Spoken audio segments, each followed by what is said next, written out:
Hello, welcome back to the YouTube channel of Bethel Evangelical Free Church, Hanley. I'm Pastor Gervais Charming. This is another video in the series on churches in the Derbyshire Peak District. We're in the picturesque little 19th century church, early Victorian Gothic church of Christ Church, King Sterndale.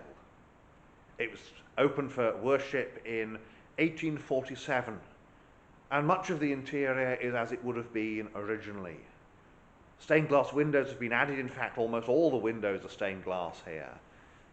The building of the church was primarily funded by a member of the Pickford family. The Pickfords were the local landowners and remained associated with the church for several generations. The Pickford family are best known as the owners of and founders of Pickford's Removals.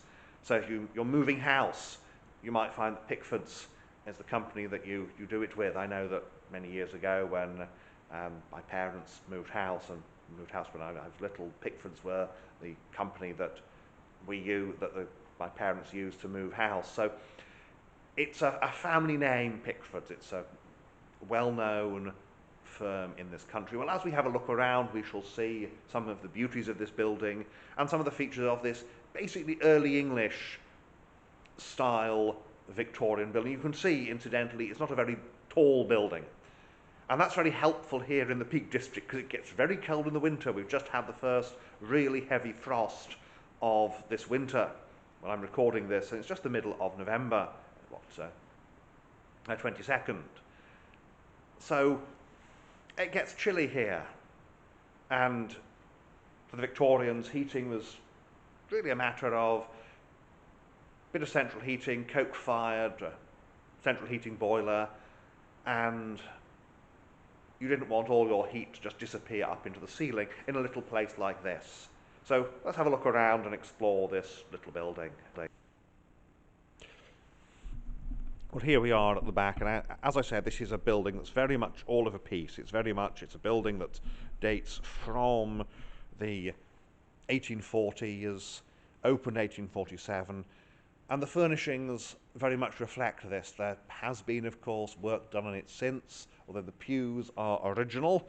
The font also here, as you see, the font here is original.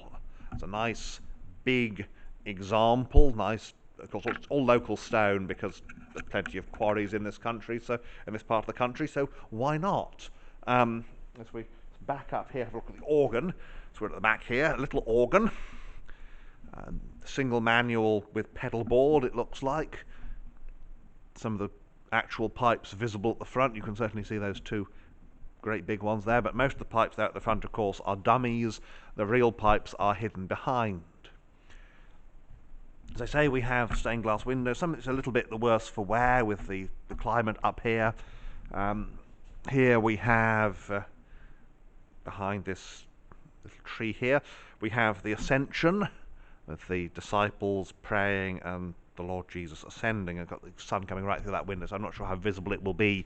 Very simple building, simple nave and chancel construction. The Victorians very much believed, when possible, because it is at this point we've gone from that period when you could have a building that was basically just a single cell to no, we should have a chancel if we can. Here we have Blessed of the Pure in Heart. I'm not sure how well we can see this one at this point, but this is St. Agnes with her lamb. There's St. Agnes and her lamb, and this is the glory of God in memory of Harriet, daughter of Thomas Pickford and wife of William Hombersley, born 1820, died 1898. A number of the windows here are memorials to members of the Pickford family, because as I say, they were the family who were influential in building this church in the first place. Here again we have St. Peter with the keys, of course, and this window is dedicated in loving remembrance by his widow and children to the memory of Charles Hampden Pickford of King Sterndale. There we have the pulpit, carved wooden pulpit with figure of Christ on the front. And the pulpit actually is a gift, so there's a date, so it's 1936, so this is obviously a later addition. It's been given to further beautify the church. There's St Michael, and that's in memory of Edward Todd Pickford, who died the 3rd of June 1878, aged 35. We mind the step, as it says there, going up into the chancel. And then, of course, you've got 2 more steps. It's quite a high church feel to this building. Here we have a window of George Herbert. You remember him from the church that George Herbert built. And this was in loving memory of Robert Hall, Main priest, 1865 to 1953, vicar of this parish, 1928 to 1947. And Herbert as an ideal, really, of a high church and yet decidedly Anglican gentleman. He's not one of your Oxford movement types. Here we have one of the few, very few, plain glass windows here. Here we have this brass here, sacred to the memory of Ellen Hawkins, founderess of this church, born the 2nd of January 1783, died the 18th of September 1864. She was a member of the Pickford family, and she basically put up the money to build the church here. So she's commemorated for that. East window we have Christ the Good Shepherd central. This is sheep farming country, so Christ the Good Shepherd. At the top we have the cross of St Chad, reminding us that this is Lichfield diocese. Originally, it's now, of course, Derby diocese, but Derby didn't exist as a diocese when the church was founded. And so we turn around and look there. You can see the sanctuary lamp. That's another sign. This is quite a high Anglican church. Back over here towards the little vestry door, we can see up there you've got effectively a sort of clerestory of dormer windows. We'll see them more clearly on the outside. So it's very simple, very plain. It's plain bare stone in walls. Again, it makes for easier maintenance of the building. And as we travel west, again, we've got here, you've got the carved wooden lectern. We have here more windows memorials to Pickfords. So this is Thomas Edward Pickford, who died in 1859. Here we have, in loving memory of the Honourable Dorothy Pickford, OBE, born 1881, died 1971, an unfailing friend. This tablet is erected by her many friends from King Sterndale parish. And here we have memory of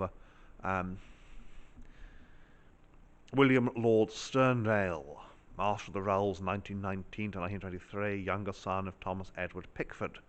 The Honourable Mary Pickford, CBE, MP for North Hammersmith, from October 1931 to March 1934, beloved by all.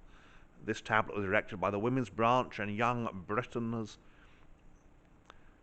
of the North Hammersmith Conservative Association. And there we have her stained glass window. Again, you've got the sun just behind it, but you should be able to see here. There's the Houses of Parliament, the Palace of Westminster. She was one of the early lady MPs. After, of course, women are able to vote, then women can become MPs. So it's a very pretty little church out here in the Peak District. Well, what we'll do now is we'll do what we normally do, go outside and have a look around outside the building. So here we are outside at Christ Church, King Sterndale. And you can see, again, it's this beautiful, low-built structure. Its roof is stone slabs, and these little dormer windows that act as a clerestory to let extra light in, because those little lancets with their stained glass windows, they don't let a lot of light in.